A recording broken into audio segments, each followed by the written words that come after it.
Good Thursday morning. I'm Dwayne Nelson.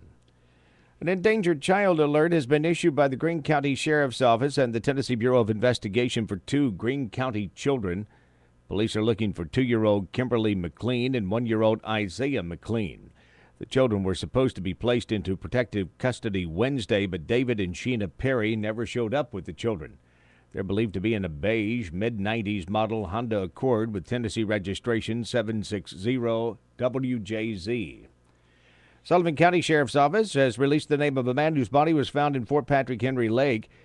He's identified as 34-year-old William L. Trent. Two fishermen called authorities yesterday afternoon saying they were near the riding stables at Warriors Path State Park when they located the body near the edge of the water. Sheriff spokeswoman Leslie Earhart says his death remains a mystery. There were no obvious signs of injuries on his body, but as far as the cause of death, we haven't ruled anything out at this point. They're treating it as a homicide. About 100 soldiers from East Tennessee have returned back home after serving a year in Afghanistan. Nearly 50 of those soldiers from the 190th Engineer Company live in the Tri-Cities and the surrounding areas. They arrived in Indiana earlier this week and then brought to Russellville, Tennessee, to be greeted by friends, family, and neighbors.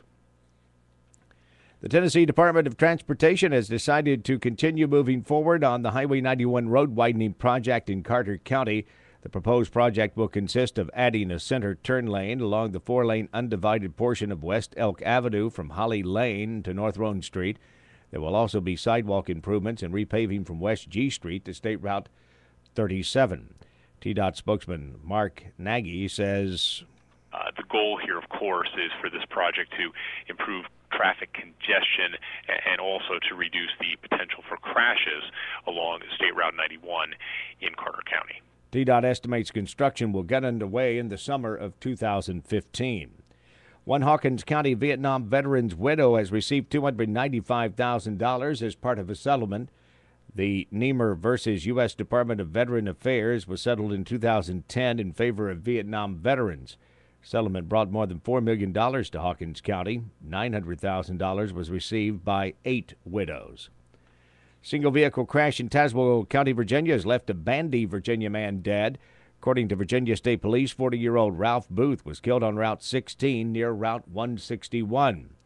His Ford pickup was traveling north when it ran off the right side of the road, continued through a parking lot, and struck a culvert. Tougher standards are forcing some riders of the Northeast Tennessee Rural Public Transit Service in the Tri-Cities region to pay more to ride. The multi-county Net Trans Service is setting tougher standards on enforcing guidelines for workers in the federally funded Job Access Program. If your household income is 150% above the state poverty line or less, you are eligible for transportation assistance for up to a year. Otherwise, you can expect to pay more. One rider claims she pays $33 a day to use that service. I'm Dwayne Nelson. Look for sunshine today and tomorrow. Cooler temperatures, though, still hanging around. Have yourself a great Thursday.